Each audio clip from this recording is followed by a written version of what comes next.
तो कैसे हैं आप लोग? उम्मीद करता हूँ आप लोग अच्छे होंगे। और एसएससी सीजीएल एग्जाम का 6 दिसंबर पूछे गए क्वेश्चंस को मैं यहाँ पे 100% जो है करेक्ट आंसर के साथ आप लोगों से डिस्कस करने वाला हूँ। ठीक है, तो वीडियो में अंत तक आप लोग जरूर बने रहें। और अगर आप लोगों ने अभी तक चैनल को सब्सक्राइब नहीं किया तो यूट्यूब चैनल को सब्सक्राइब कर लें और बगल में जो है बेल आइकन है उसको जरूर दबाएं। पढ़ते हैं।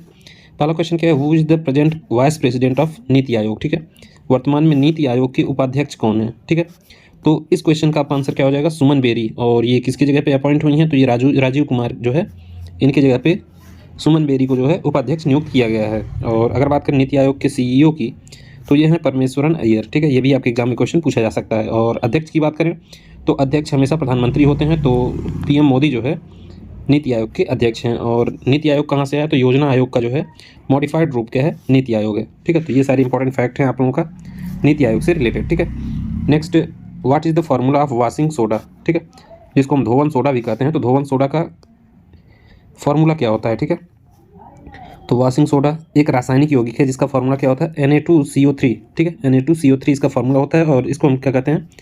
सोडियम कार्बोनेट के रूप में भी इसको हम जानते हैं। ठीक है, जल की कठोरता दूर करने में भी इसका उपयोग किया जाता है। किसका? सोडियम कार्बोनेट का। ठीक है, तो इसको हम धोवन सोडा भी कहते हैं, वॉशिंग सोडा। फार्मूला क्या है? Na2CO3। ठीक है, तो इंपॉर्टेंट पॉइंट्स है आप लोगों के लिए।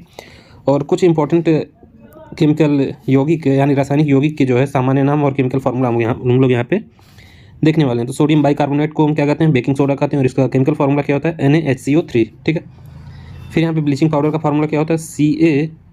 CaClO का होल ट्वाइस। ठीक है, कास्टिक सोडा की बात करें तो ये होता है NaOH। और धोवन सोडा की बात करें तो Na2CO3.10H2O। ठीक है, सूखी बर्फ यानी ड्राई आइस, ये कार्बन डाइऑक्साइड होता है आपका CO2। ठीक है, इसको हम ड्राई आइस कहते हैं। ठीक है, नेक्स्ट क्या है? कॉपर सल्फेट यानी नीलत होता है, इसको हम कहते हैं CuSO4 होता है। ठीक है, नेक्स्ट क्या है? सल्फ्यूरिक एसिड सभी को जानते हैं कि ये जो होता है H2SO4। ठीक है, प्लास्टर ऑफ पेरिस यानी POP जो घरों में यूज़ किया जाता है, तो इसका फार्मूला क्या होता है? CaSO4.12H2O। ठीक है, जिप्सम का क्या फार्मूला होता है? CaSO4.2H2O। ठीक है, नेक्स्ट क्या है? कास्टिक चूना, इसका क्या फार्मूला होता है? CaOH का होल ट्वाइस। और सोडियम नाइट्रेट की बात करें तो ये होता है NaNO3। ठीक है, नेक्स्ट सीरा जिसको कहते हैं वो होता है आपका पोटेशियम नाइट्रेट, और इसका फार्मूला क्या होता है? KNO3। और हाइड्रोक्लोरिक एसिड होता है आपका HCl। ठीक है, तो ये सारे इंपॉर्टेंट पॉइंट थे आप लोगों के लिए। केमिकल एलिमेंट और उनके जो नाम हैं, जिस नाम से हम जानते हैं, उनका फार्मूला यहाँ पे हम लोगों ने देख लिया। कोई भी आपसे एग्जाम में पूछा जा सकता है। नेक्स्ट क्वेश्चन क्या है? Which award was given to Yamini Krishnamurthy? ठीक है, इन 2016। ठीक है, यामिनी कृष्णमूर्ति को 2016 में कौन सा पुरस्कार दिया गया? तो यामिनी कृष्णमूर्ति को जो है उनके नृत्य करियर में उन्हें पद्मश्री 1968 में पद्मश्री मिला था। ठीक है, और पद्म भूषण जो है उनको मिला था 2001 में। और पद्म विभूषण की बात करें तो ये 2016 में इनको मिला है। ठीक है, और भी कई पुरस्कार इनको मिला है जो भारत गणराज्य के सर्वोच्च नागरिक पुरस्कारों में से एक हैं। ठीक है, नेक्स्ट कुछ इंपॉर्टेंट पॉइंट देख लेते हैं। उन्हें 8 मार्च 2014 को जो है महिला दिवस के अवसर पर नायिका उत्कृष्ट व्यक्तित्व में संभावी स्कूल ऑफ डांस द्वारा नाट्य शास्त्र पुरस्कार से सम्मानित किया गया था। ठीक है, तो इस क्वेश्चन का आपका क्या आंसर हो जाएगा? 2016 में कौन सा पुरस्कार मिला? तो यहाँ पे देखिए पद्म विभूषण जो है 2016 में इनको मिला है। ठीक है, तो अवार्ड से पुराने क्वेश्चंस भी पूछे जा रहे हैं, तो आप लोग अच्छे से इनको प्रिपेयर करिए। और यामिनी भरतनाट्यम और कुचिपुड़ी दोनों नृत्य से जो है रिलेटेड हैं। ठीक है, नृत्य की एक भारतीय नर्तकी हैं, दोनों नृत्य जो है ये कर लेती हैं। ठीक है, भरतनाट्यम और कुचिपुड़ी। ठीक है, कुछ यहाँ पे देख लेते हैं। How many freedoms are there in article 19? ठीक है, आर्टिकल 19 में कितने तरह की स्वतंत्रता का अधिकार है? ठीक है, तो अनुच्छेद 19 में जो है 6 तरह की स्वतंत्रताओं का उल्लेख किया गया है। तो यहाँ पे देखिए सबसे पहला क्या है? बोलने की आज़ादी। 19A में है बोलने की आज़ादी। और 19B में सभा की आज़ादी। 19C में जो है संघ बनाने की आज़ादी। और 19D में पूरे देश में आने जाने की आज़ादी। और 19E में क्या है? पूरे देश में बसने की या फिर रहने की आज़ादी है। ठीक है, next, which of the following dance Sunanda Nair is related to? Sunanda Nair जो है किस नृत्य से संबंधित हैं? तो ये किस नृत्य से संबंधित है? इसका आंसर आपका क्या हो जाएगा? मोहिनी अट्टम। उनका जन्म जो है मुंबई में हुआ था। ठीक है, अब कुछ इंपॉर्टेंट डांस देख लेते हैं और उनका जो है किस स्टेट से रिलेटेड है, और जो है प्रसिद्ध जो है जो पात्र हैं उन डांस से रिलेटेड वो भी हम लोग यहाँ पे देख लेते हैं। ठीक है, तो भरतनाट्यम तमिलनाडु का फोक डांस है। और ई कृष्ण अय्यर, रुक्मणी देवी अरुणडेल। ठीक है, रुक्मणी देवी अरुणडेल से ज़्यादा 2 क्वेश्चन पूछा जा चुका है अभी तक। और प्रसिद्ध प्रस्तावक कौन है? यामिनी कृष्णमूर्ति, लक्ष्मी विश्वनाथ, पद्मा सुब्रमण्यम और मृणालिनी साराभाई। ठीक है, नेक्स्ट क्या है, कुचिपुड़ी की बात करें तो ये आंध्र प्रदेश से संबंधित है, और बाला सरस्वती रागिनी देवी इसके जो है इंपॉर्टेंट वो है, ठीक है। राधा रेड्डी और राजा रेड्डी, यामिनी कृष्णमूर्ति, इंद्राणी, ये सब रिलेटेड है किससे, कुचिपुड़ी से, ठीक है। कथकली की बात करें तो ये केरल का जो है फोक डांस है, और वीएन मेनन इससे रिलेटेड है। गुरुकुंच कुरूप, गोपीनाथ कोटकल, शिवरामन, रीता गांगुली, ठीक है, ये पात्र जो है इनसे रिलेटेड है। ओडिसी की बात करें तो उड़ीसा का ये जो फोक डांस है इंद्राणी रहमान, चार्ल्स फैब्री, ठीक है। गुरु पंकज चरण दास, केलू चरण महापात्र, ठीक, केलू चरण महापात्र पे क्वेश्चन पूछा जा चुका है एक शिफ्ट में एसएससी सीजीएल में ही, ठीक है। सोनल मानसिंह और शेरोन लोवेन और मारियाला बारवी, ठीक है।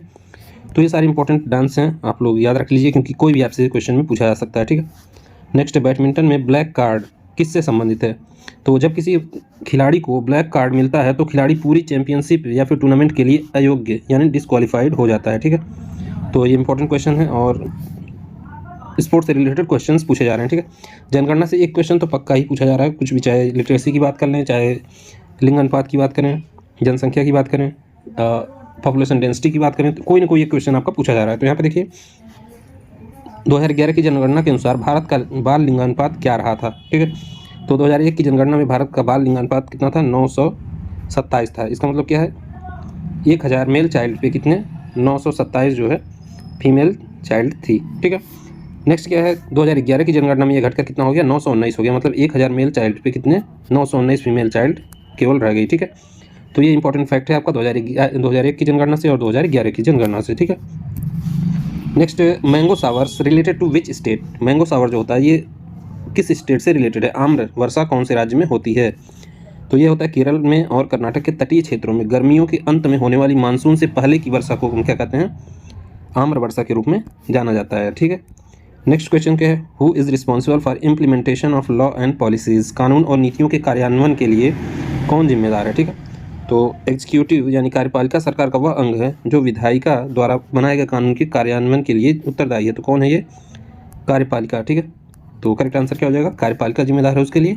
नेक्स्ट क्या है, सेवानिवृत्त लेफ्टिनेंट जनरल राज शुक्ला को किस आयोग का जो है सदस्य नियुक्त किया गया, तो यूपीएससी, ठीक है, संघ लोक सेवा आयोग के सदस्य के रूप में किसको नियुक्त किया गया, राज शुक्ला को। करेक्ट आंसर क्या हो जाएगा, यूपीएससी, ठीक है। करेक्ट आंसर क्या हो जाएगा, यूपीएससी का जो है इन्हें सदस्य नियुक्त किया गया है। नेक्स्ट क्या है, राग और लय निर्माण में इनमें से किसका महत्वपूर्ण योगदान था, तो 4 ऑप्शन था, उनमें से एक तानसेन था, तो तानसेन आपका करेक्ट आंसर हो जाएगा। राग और लय निर्माण में जो है महत्वपूर्ण योगदान किसका था, वो तानसेन का था, ठीक है।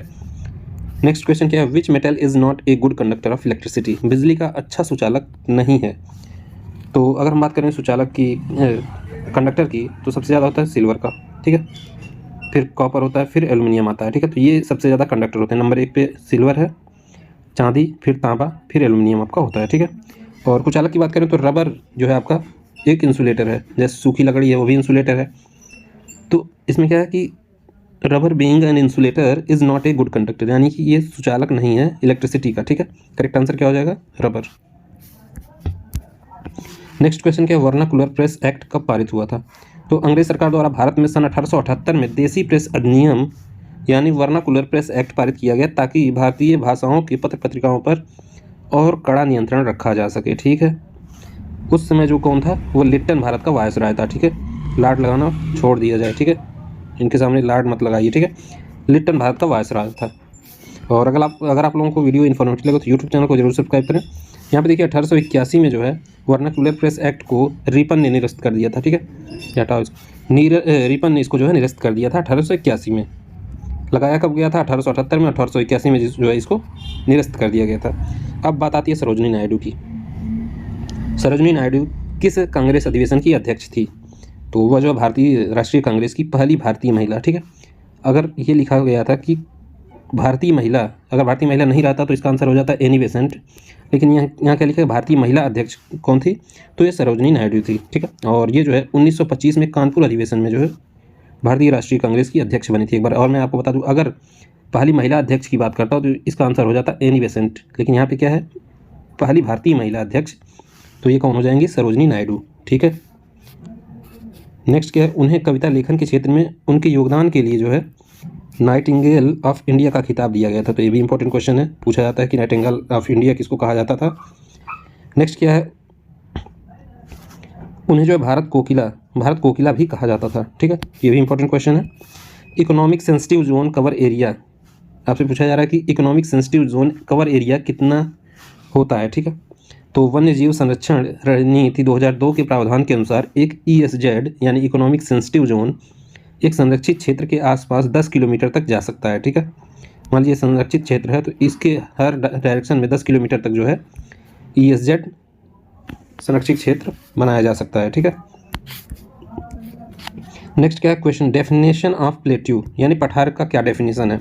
तो धरातल का विशिष्ट स्थल रूप जो अपने आसपास की जमीन से पर्याप्त ऊंचाई पर होता है, ठीक है, और जिसका ऊपरी भाग चौड़ा और सपाट होता है वो पठार कहलाता है, ठीक है।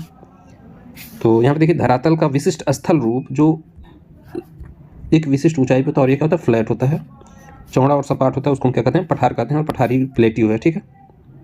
नेक्स्ट क्या, what was called the upper and lower town of Harappa. Harappa का अपर और लोअर टाउन क्या कहलाता था। तो हड़प्पा के शहरों को दो भागों में विभाजित किया गया था। एक हिस्सा छोटा और ज़मीन से ऊपर उठा हुआ जिसे गढ़ यानी सिटाडेल कहा जाता था, और दूसरे बड़े को जो है निचला शहर कहा जाता था। तो ये इंपॉर्टेंट पॉइंट है आप लोगों के लिए। नेक्स्ट, निम्नलिखित में से किस राज्य में हरित क्रांति 1966 से 72 के पहले चरण के हिस्से के रूप में खाद्यान्न की उच्च उपज देने वाली किस्मों को पेश किया गया था, ठीक है। तो हरियाणा और पंजाब के खेतों में जो है उच्च उपज वाले बीजों की शुरुआत करके जो है हरित क्रांति का मुख्य रूप से हरित क्रांति को जो है शुरू किया गया है। तो हरित क्रांति का क्या मतलब होता है, खाद्यान्न उत्पादन। ये भी इंपॉर्टेंट क्वेश्चन है, पूछा जाता है कि हरित क्रांति जो है किससे संबंधित है। राष्ट्रीय आय के संबंध में इनमें से कौन सा सही नहीं है। तो कई ऑप्शन दिए गए थे, तो उसमें एक ऑप्शन ये भी था, यह सिर्फ राष्ट्र के आय को ही दर्शाता है। तो ये वाला स्टेटमेंट आपका गलत हो गया था, ठीक है। नेक्स्ट क्वेश्चन क्या है, इनमें से कौन सी रबी की फसल है। रबी क्रॉप्स आपसे पूछा गया। तो रबी की फसल हम लोग यहाँ पे देख लेते हैं। रबी की जो फसल होती है सामान्यतः अक्टूबर नवंबर के महीने में बोई जाती है। वो करेंटली ये क्वेश्चन दोबारा रिपीट हुआ है, ठीक है। ये क्वेश्चन एक सिर्फ और भी पूछा गया था कि रबी की फसल कौन कौन सी है। तो ठीक है, उदाहरण के तौर पर गेहूँ, जौ, आलू, चना, मसूर, अलसी, मटर व सरसों रबी की प्रमुख फसलें मानी जाती हैं, जो कि अभी करेंटली बोई जा रही हैं। वो हैं आपकी रबी की फसल, ठीक है। तो ये सारे इंपॉर्टेंट क्वेश्चंस थे जो कि आपके 6 दिसंबर को जो है फर्स्ट शिफ्ट में पूछे गए थे, और ये क्वेश्चंस 100% करेक्ट हैं। अगर वीडियो इन्फॉर्मेटिव लगे तो यूट्यूब चैनल को जरूर सब्सक्राइब करें, वीडियो में अंत तक जरूर तक बने रहें। What is average height of troposphere, ठीक है, क्षोभ मंडल की औसत ऊंचाई क्या है। तो इसका आपका करेक्ट आंसर क्या हो जाएगा, 13 किलोमीटर। क्षोभ मंडल की औसत ऊंचाई जो होती है वो 13 किलोमीटर होती है, ठीक है। 1867 में मुंबई में किस समाज की स्थापना की गई थी, ठीक है। तो 1867 में जो है प्रार्थना समाज की स्थापना जो है 1867 में आत्माराम पांडुरंग के द्वारा जो है किया गया था। अब यहाँ पे कुछ इंपॉर्टेंट फैक्ट देख लेते हैं। ब्रह्म समाज की स्थापना 28 अगस्त 1828 को किया गया था। किसने किया था, तो राजा राम मोहन राय के द्वारा जो है ब्रह्म समाज की स्थापना की गई थी। नेक्स्ट क्या, आर्य समाज की स्थापना 7 अप्रैल 1875 में स्वामी दयानंद सरस्वती के द्वारा किया गया था। और रामकृष्ण मिशन की बात करें तो 1 मई 1897 को जो है स्वामी विवेकानंद के द्वारा जो है इसकी स्थापना की गई थी। नेक्स्ट क्वेश्चन क्या है, पल्लवों के शासनकाल में जहाँ व्यापारी और बनिया रहते थे उसे क्या कहा जाता था। तो इसका करेक्ट आंसर क्या हो जाएगा, नगरम, ठीक है। जहाँ मर्चेंट्स और ट्रेडर्स यानी व्यापारी और बनिया पल्लवों के शासनकाल में रहते थे उसको कहा जा रहा था नगरम, ठीक है। नेक्स्ट क्वेश्चन क्या है, मार्च 2022 में अमित शाह द्वारा त्रिपुरा की महिलाओं की सरकारी नौकरियों में कितने प्रतिशत का आरक्षण की घोषणा की गई है। तो इसका करेक्ट आंसर क्या हो जाएगा, 33%। और जो हमारे गृह मंत्री अमित शाह जी हैं उन्होंने जो है announce the Tripura governments policy for empowerment of women with 33% reservation for women in all state government jobs. राज्य सरकार की जितनी भी गवर्नमेंट जॉब आएंगी उनमें जो है 33% आरक्षण जो है दिया जाएगा फीमेल को, ठीक है। चोलों द्वारा, नेक्स्ट क्वेश्चन क्या है, चोलों द्वारा मंदिर को दान की गई भूमि को क्या कहा जाता था। तो ये जो है इसका आंसर क्या हो जाएगा, देवदान या फिर तिरुनमदुकनी, ठीक है, तिरुनमदुकनी कहा जाता था। विजयालय द्वारा चोल साम्राज्य की स्थापना की गई। चोल साम्राज्य की स्थापना किसके द्वारा, विजयालय के द्वारा जो है किया गया। तो इसका करेक्ट आंसर क्या हो जाएगा, देवदान। नेक्स्ट क्वेश्चन क्या है, पुदुचेरी के वर्तमान मुख्यमंत्री कौन है, ठीक है। तो इसका आंसर क्या हो जाएगा, एन रंगास्वामी, ठीक है। यहीं पे उपराज्यपाल की अगर मैं बात करूं तो ये क्या हो जाएंगे, तमिलिसाई सुंदरराजन जो है राज्यपाल हैं वहाँ के। और पुदुचेरी जो है एक केंद्र शासित प्रदेश है, और यहाँ के जो सीएम है वो कौन है, एन रंगास्वामी, ठीक है। नेक्स्ट क्वेश्चन, वस्तु व सेवा कर यानी goods and service tax GST कब लागू किया गया था। तो 1 जुलाई 2017 को इसको लागू किया गया था, और भारत में 1 जुलाई 2017 से लागू एक महत्वपूर्ण अप्रत्यक्ष कर है, ठीक है। कई बार पूछा जाता है कि ये जो है डायरेक्ट टैक्स है या फिर इनडायरेक्ट टैक्स है। तो अप्रत्यक्ष कर का जो है एग्जाम्पल है, और जिसके पहले अध्यक्ष जो थे वो कौन थे, वित्त मंत्री जो है अरुण जेटली GST के पहले अध्यक्ष थे, ठीक है। नेक्स्ट क्वेश्चन क्या है, वैसाखी त्यौहार किस माह में मनाया जाता है? तो ये 13 या 14 अप्रैल को जो है मनाया जाता है। यह त्यौहार हिंदुओं, बौद्ध और सिखों के लिए महत्वपूर्ण है, वैसाखी का त्यौहार, ठीक है। ये क्वेश्चन रिपीट। नेक्स्ट क्वेश्चन क्या है, मिल्क ऑफ मैग्नीशिया का पीएच मान कितना होता है? तो इसका आंसर क्या हो जाएगा 10। और मिल्क ऑफ मैग्नीशिया का फॉर्मूला क्या होता है? तो MgOH का होल ट्वाइस होता है, ठीक है। तो पीएच मान को रिप्रेजेंट करने के लिए एक स्केल बनाया गया है, जहाँ पे यहाँ पे जो है आपका 7 pH स्केल होता है। इससे अगर नीचे जाएंगे 6, 5, 4 जितना ही घटते जाएंगे एसिडिटी बढ़ता जाएगा, ठीक है, अम्लीयता बढ़ती जाएगी। और अगर इधर जाएंगे 8, 9 तो इधर क्षारता बढ़ती जाएगी, ठीक है। जिसका pH मान 7 होता है, ये क्या है, न्यूट्रल होता है, ठीक है। तो यहाँ पे देखिए रक्त का 7.4 है, ये जो है आपका बेसिक नेचर का होता है। आंसू का भी 7.4 है, नींबू का जो है 2.4 है, ठीक है। तो एसिडिक होता है और साइट्रिक एसिड होता है नींबू में। अम्लीय वर्षा में आपका H2SO4 या फिर HNO3 के माध्यम से जो बारिश होती है उसको हम अम्लीय वर्षा कहते हैं। और ये जो है आपका इसमें pH मान 5.6 से कम होती है, ठीक है। तो ये अम्लीय वर्षा यानी एसिड रेन, ठीक है। क्या बालाचंद्रन की इस वाद्य यंत्र से संबंधित हैं? तो ये जो है वीणा वादक हैं। और ज्योति हेगड़े, असद अली खान, जिया मोहुद्दीन, डगर व सुंदरम बालाचंद्रन, ठीक है, रुद्र वीणा से संबंधित है। ये सारे जो हैं आपके वीणा से संबंधित हैं। तो ये आपका पूछा गया था सुंदरम बालाचंद्रन, ठीक है, किस वाद्य यंत्र से संबंधित है? तो ये आपका वीणा वादक। नेक्स्ट क्वेश्चन क्या है, रिसर्च एंड एनालिसिस विंग के वर्तमान निदेशक कौन हैं? ठीक है, रॉ के कौन से हैं? तो राव सामंत गोयल हैं। और IB की बात करें तो IB के इस करंट DG कौन है? तो ये हैं तपन कुमार डेका, ठीक है। दोनों इंपॉर्टेंट क्वेश्चन है। निम्नलिखित में से कौन सा तमिलनाडु में तमिल सौर माह में मनाया जाने वाला त्यौहार है? तो ये क्या है, थाईपुसम है। और अदर त्यौहार देख लेते हैं तो पुथांडु जो है तमिल में नव वर्ष है। फ्लोट महोत्सव मदुरई में मनाया जाता है। जल्लीकट्टू, आदि पेरक्कू, पोंगल, बलविल ओरी महोत्सव, थाईपुसम और कार्तिकई दीपम, ठीक है। ये सारे त्यौहार आपके तमिलनाडु से रिलेटेड हैं। नेक्स्ट है, केंद्रीय मंत्रिमंडल का प्रमुख कौन होता है? तो ये प्रधानमंत्री होता है। और मंत्रिमंडल का जो केंद्रीय मंत्रिमंडल होता है इसका जो गठन होता है ये राष्ट्रपति द्वारा जो है प्रधानमंत्री की सलाह पे किया जाता है। तो ये भी इंपॉर्टेंट फैक्ट है। नेक्स्ट क्या है, केंद्रीय सतर्कता आयोग के वर्तमान प्रमुख कौन है? तो ये कौन है, सुरेश N पटेल, ठीक है। It was set up by the government of India resolution on 11 फरवरी 1964 को on the recommendation of the committee on prevention of corruption headed by के संथानम समिति की सिफारिश पे जो है किसका गठन किया गया था? केंद्रीय सतर्कता आयोग की। और उसके प्रमुख अभी कौन है? सुरेश N पटेल, ठीक है। नेक्स्ट क्वेश्चन क्या, किस वर्ष भारत में राष्ट्रमंडल खेलों का आयोजन किया गया था? तो ये जो है 2010 में आयोजन किया गया था। और 2022 का जो कॉमनवेल्थ गेम हुआ है वो बर्मिंघम में यानी इंग्लैंड में हुआ है, ठीक है। नेक्स्ट क्वेश्चन क्या है, बांग्लादेश के साथ कितने भारतीय राज्य की सीमा लगती है? ठीक है, तो एक याद रखिए, ट्रिक क्या है, ममता। पहले M से क्या हो गया, मिजोरम। A से हो गया आपका असम। फिर M से हो गया मेघालय। T से हो गया त्रिपुरा। और A से क्या हो गया, A से तो आपका असम हो गया। और ममता बनर्जी पश्चिम बंगाल, ठीक है। तो ये जो है 5 राज्य जो है सीमा बनाते हैं किसके साथ? बांग्लादेश के साथ। तो करेक्ट आंसर क्या हो जाएगा, 5। भारत की बांग्लादेश के साथ 4096 किलोमीटर लंबी भूमि की साझेदारी है, ठीक। तो ये भी इंपॉर्टेंट फैक्ट है। नेक्स्ट ये है, Indian institute of remote sensing कहाँ स्थापित है? तो ये जो है देहरादून में स्थापित हुआ है। और ये कब हुआ है? 1966 में, ठीक। नेक्स्ट क्या है, परमहंस मंडली कहाँ पर स्थापित की गई? तो इसकी स्थापना 1849 में महाराष्ट्र में दादोब पांडुरंग और रामचंद्र जयकर ने किया था, ठीक है। परमहंस मंडली की स्थापना जो है 1849 में महाराष्ट्र में दादोबा पांडुरंग और रामचंद्र जयकर द्वारा जो है किया गया था।